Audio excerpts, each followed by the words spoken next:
പ്രിയ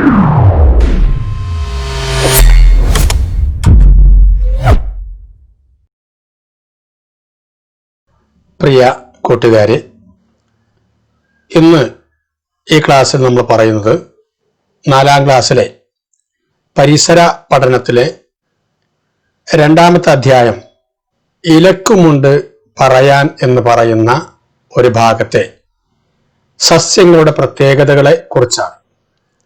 ഈ പാഠത്തിൽ സസ്യങ്ങളുടെ പ്രത്യേകതകളെ കുറിച്ചാണ് പറയുന്നത്. അതുമായി ബന്ധപ്പെട്ട ഭാഗമാണ് ഇന്ന് നമ്മൾ ഈ വീഡിയോയിൽ പറയുന്നത്. ഈ ഭാഗത്ത് സുമ ടീച്ചറും കുട്ടികളും വളർത്തിയുണ്ടാക്കിയ ചെടികൾ മറ്റൊരു ഭാഗത്തേക്ക് പറിച്ച് നടുമ്പോൾ ബിബീഷ് എന്ന് പറയുന്ന കുട്ടി 2 ചെടികൾ എടുത്ത് കാണിച്ച് ഈ 2 ചെടികളുടെയും വേരുകൾ തമ്മിൽ വ്യത്യാസമുണ്ടല്ലോ ടീച്ചറെ എന്ന് പറയുന്ന ഒരു ഭാഗമാണ് ഉള്ളത്. അപ്പോൾ ഈ ഭാഗത്ത് നമ്മൾ പഠിക്കാൻ പോകുന്നത് ചെടികളുടെ വേരുകളുടെ പ്രത്യേകതയെക്കുറിച്ചാണ്. പരിശോധിച്ച് നോക്കുകയും പരിസര നടത്തത്തിലൂടെ വേരുകളുടെ വ്യത്യാസങ്ങൾ കണ്ടുപിടിക്കുകയും അത് രേഖപ്പെടുത്തുകയും ഒക്കെ ചെയ്യുന്നതിന് വേണ്ടിയാണ് ഈ പ്രവർത്തനം. അപ്പൊ നമുക്ക് ഒരു സസ്യത്തിന്റെ വേരുകളുടെ പ്രത്യേകത എന്താണ് എന്ന് നമുക്ക് പരിശോധിക്കാം. വേരുകളെ കുറിച്ച് പഠിക്കുമ്പോൾ നമ്മൾ ആദ്യം മനസ്സിലാക്കേണ്ടത് എന്താണ് വേരുകൾ എന്നാണ്. എന്താണ് വേരുകൾ? സസ്യങ്ങളുടെ കാണ്ഡത്തിന് എതിർദിശയിൽ വളരുന്ന സസ്യഭാഗങ്ങളാണ് വേരുകൾ. കാണ്ഡത്തിന് എതിർദിശയിൽ വളരുന്ന സസ്യഭാഗങ്ങളാണ് വേരുകൾ എന്ന് പറയുന്നത്. അപ്പോൾ എന്താണ് കാണ്ഡം? കാണ്ഡം എന്ന് പറഞ്ഞാൽ എന്താണ്? കാണ്ഡം എന്ന് പറഞ്ഞാൽ സാധാരണ നമ്മുടെ ഇത് ഒരു സസ്യമാണ് എന്ന് കരുതുക. ഇതിങ്ങനെ ഉണ്ടായി വരുന്ന ഒരു സസ്യമാണ്.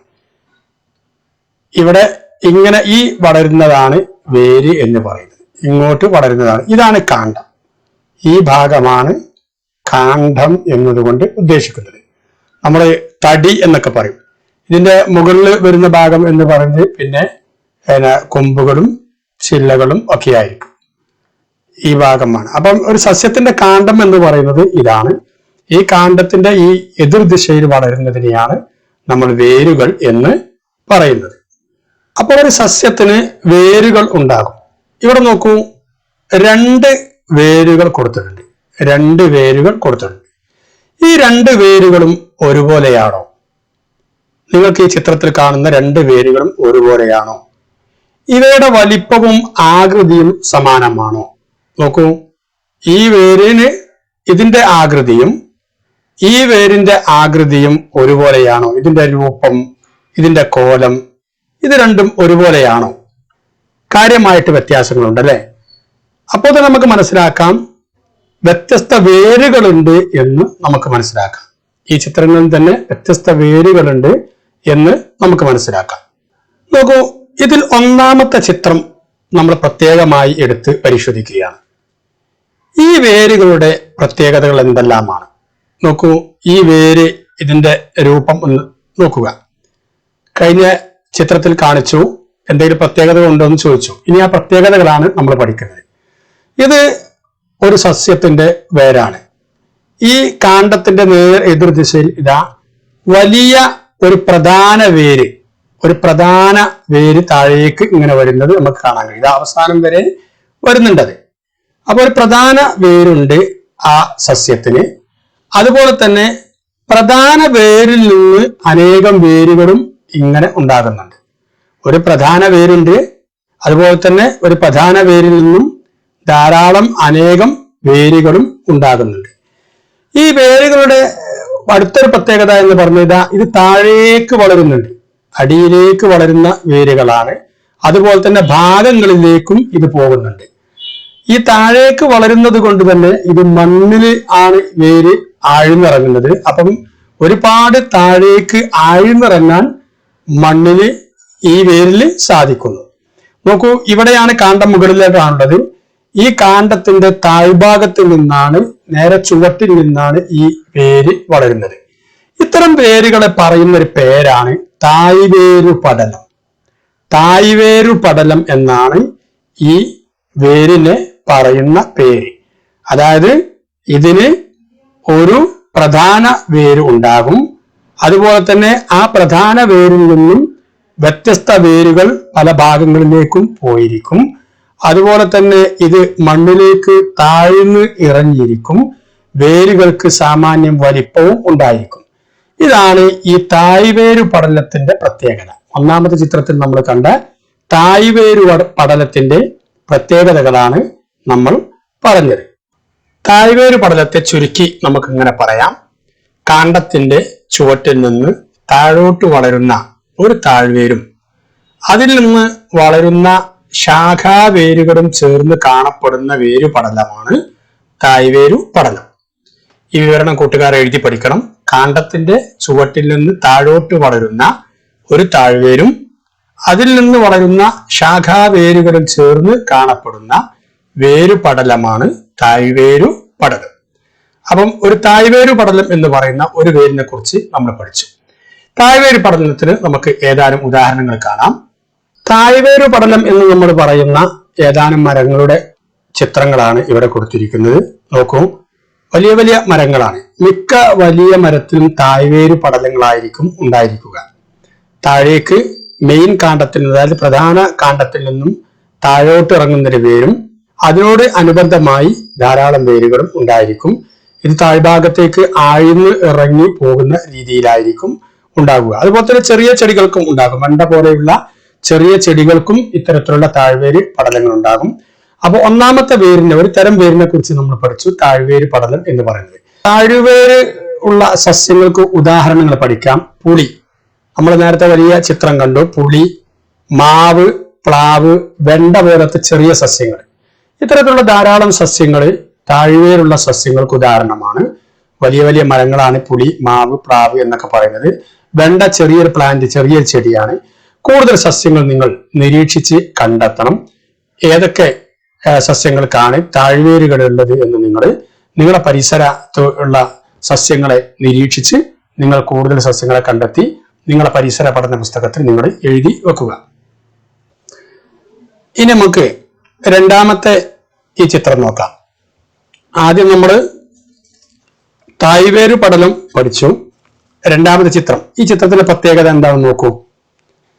എന്താണ് ഈ ചിത്രത്തിന്റെ പ്രത്യേകത? നേരത്തെ കണ്ട ചിത്രത്തിൽ നിന്നും എന്ത് വ്യത്യാസമാണ് ഈ ചിത്രത്തിലുള്ളത്? ഈ ചിത്രത്തിന് കാണ്ഡത്തിന്, ഇതാണ് ഈ ചിത്രത്തിന്റെ കാണ്ഡം. ഈ കാണ്ഡത്തിൽ നിന്നും നേരെ താഴോട്ട് വളരുന്ന ഒരു വേരുണ്ടോ?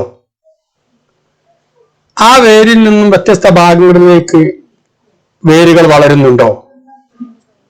അതായത് ഈ കാണ്ഡത്തിൽ നിന്നും വരുന്ന പ്രധാനപ്പെട്ട ഒരു വേരും ആ പ്രധാനപ്പെട്ട വേരിൽ നിന്നും വരുന്ന മറ്റ് ശാഖാവേരുകളും ഉണ്ടോ? ഇല്ല.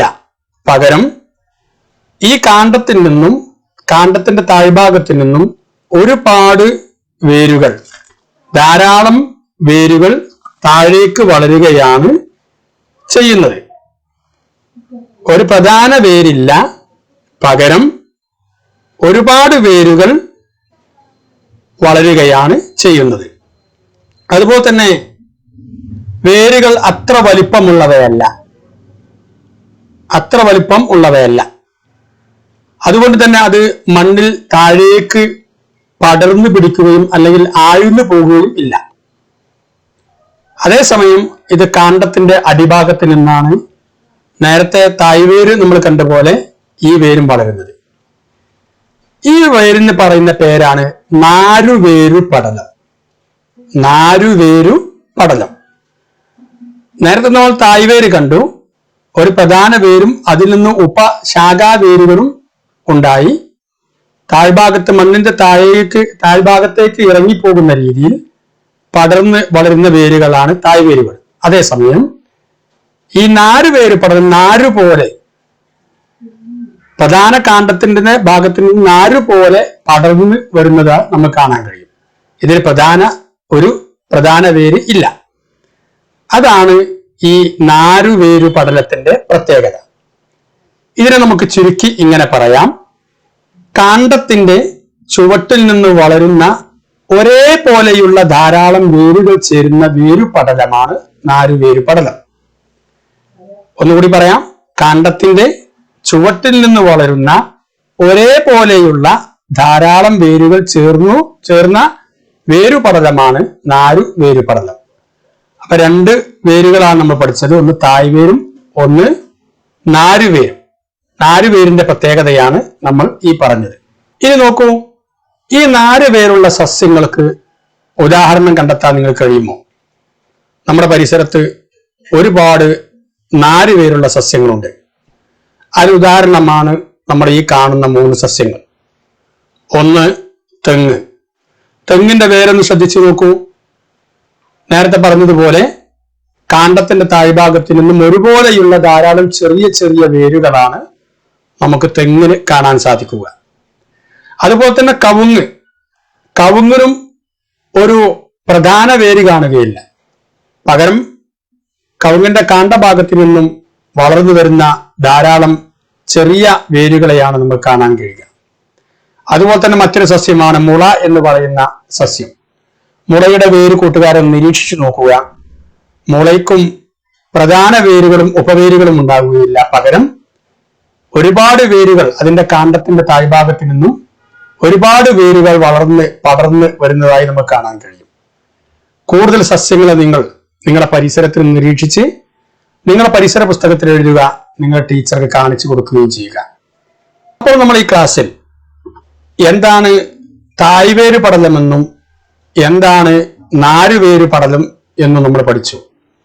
ഇനി നമ്മൾ അന്വേഷിക്കാൻ പോകുന്നത്, അവസാനമായി പഠിച്ച ഭാഗം ഒന്നുകൂടി നമ്മൾ ഉറപ്പിക്കുകയാണ്. എന്താണ് തായ്വേര് പടലവും നാരുവേര് പടലവും തമ്മിലുള്ള വ്യത്യാസം? കൂട്ടുകാർ ഈ ഭാഗം ഒന്ന് നോട്ട് ചെയ്ത് വെക്കണം. എന്താണ് തായ്വേര് പടലവും നാരുവേര് പടലവും തമ്മിലുള്ള വ്യത്യാസം? ആദ്യം നമ്മൾ പഠിച്ചത് തായ്വേര് പടലമാണ്. തായ്വേര് പടലത്തിന്റെ ചിത്രമാണ് ഈ കാണുന്നത്. തായ്വേര് പടലത്തിന് ഒരു പ്രധാന വേരുണ്ട്. ഇതാണ് ആ വേര്. അതിന്റെ രണ്ടാമത്തെ പ്രത്യേകത, പ്രധാന വേരിൽ നിന്നും ധാരാളം വേരുകൾ ഉണ്ടാകും. രണ്ടാമത്തെ പ്രത്യേകത, പ്രധാന വേരിൽ നിന്നും ധാരാളം വേരുകൾ ഉണ്ടാകും. മൂന്നാമത്തെ പ്രത്യേകത, വേരുകൾക്ക് വലിപ്പമുണ്ട്.